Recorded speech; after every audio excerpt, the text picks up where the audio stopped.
सुमिता जी के दो बेटे थे, बड़ा बेटा रोहन और छोटा बेटा राघव। दोनों ही अपनी माँ से बहुत ज़्यादा प्यार करते थे। पति के गुजर जाने के बाद सुमिता जी अपने बड़े बेटे रोहन के साथ रहती थी। रोहन की पत्नी प्रिया भी बहुत ही शांत व सरल स्वभाव की थी। सुमिता जी का बहुत ख्याल रखती थी। सुमिता जी का छोटा बेटा राघव शादी करने के लिए मान गया। उसके लिए अब अच्छे अच्छे रिश्ते आने लगे थे। राघव ने फोन पर माँ से कहा, क्या आपको मेरी जरा भी याद नहीं आती? पापा के जाने के बाद आप भैया के साथ रह रही हैं। क्या मैं आपका बेटा नहीं? मेरा मन नहीं करता मैं आपके साथ रहूं। सुमिता जी हंसते हुए बोली, आऊंगी ना तेरे पास, पहले तू शादी कर ले। अच्छा, अब अपनी माँ को साथ रखने के लिए मुझे शादी करनी पड़ेगी, राघव बोला। सुमिता जी हंसते हुए बोली, हाँ बेटा, समझ लो ऐसी ही बात है। सुमिता जी ने जब अपनी सहेली विमला को यह बातें बताई तो विमला बोली, सुमिता, तुमने पिछले जन्म में कोई अच्छे कर्म किए होंगे जो तुम्हारे दोनों बेटे तुम पर जान छिड़कते हैं। यहाँ तो एक बेटा भी हमें अपने से दूर करने के बहाने बनाने के लिए तैयार रहता है, और वहीं तुम्हारे दोनों बेटे तुम्हें अपने पास रखने के लिए लड़ रहे हैं। बेटे रोहन के साथ साथ तुम्हारी बहू प्रिया भी तुम्हारा कितना मान आदर करती है, तुमसे पूछे बिना कुछ भी नहीं करती।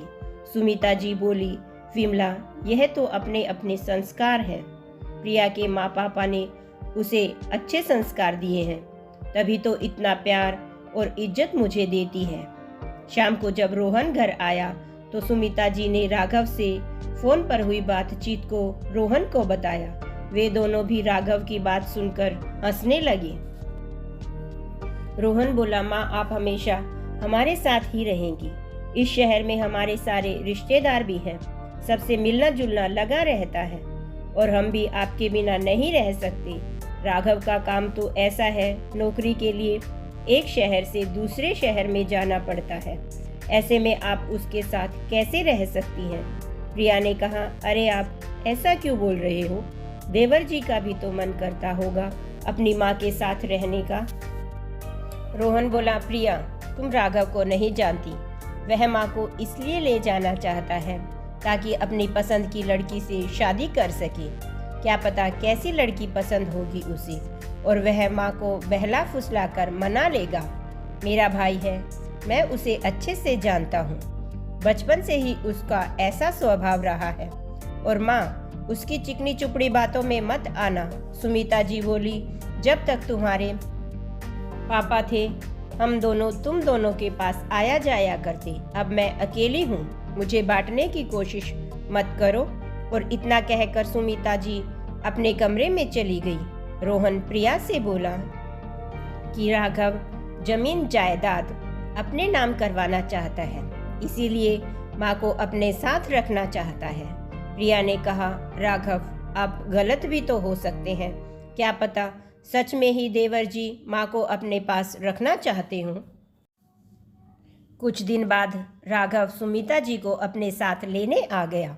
रोहन ने उसे मना किया कि माँ जी तुम्हारे साथ नहीं जाएंगी, पर राघव ने कहा कि भैया, आपका तो बचपन से यही स्वभाव रहा है, पर मैं भाभी को जानता हूँ, वह बहुत अच्छी हैं और माँ का भी बहुत ख्याल रखती हैं।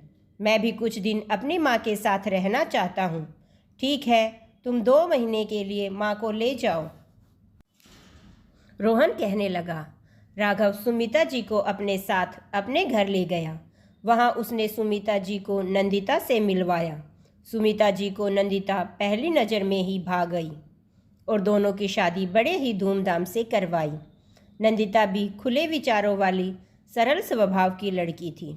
उसने सुमिता जी से कहा, माँ जी, आप हमारे साथ ही रहें, पर रोहन ऐसा करने को तैयार न था। रोहन बोला, मम्मी हमारे साथ ही रहेंगी। नंदिता ने कहा, ठीक है, राघव अपना तबादला उसी शहर में करवा लेंगे। राघव अपने ऑफिस में बात कर लेंगे। आप लोग हमारे लिए वहाँ कोई फ्लैट देख लीजिए।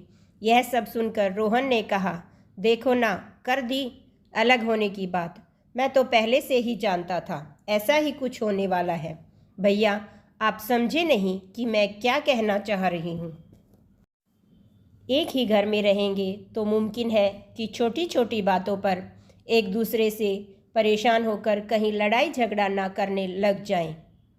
हमें आप लोगों के साथ रहना है, पर प्यार से। थोड़ा दूर रहेंगे तो एक दूसरे के प्रति मान सम्मान भी बना रहेगा और हमें माँ जी का और आप लोगों का आशीर्वाद भी मिलता रहेगा। आप लोगों के साथ रहकर हम भी अच्छी बातें सीखेंगे। सुमिता जी को अपनी परवरिश पर और अपने दोनों बहुओं पर गर्व महसूस हो रहा था।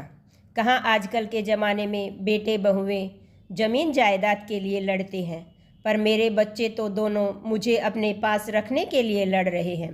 वे मन ही मन सोचकर मुस्कुरा रही थी और भगवान का धन्यवाद कर रही थी कि उन्हें ऐसा परिवार मिला है।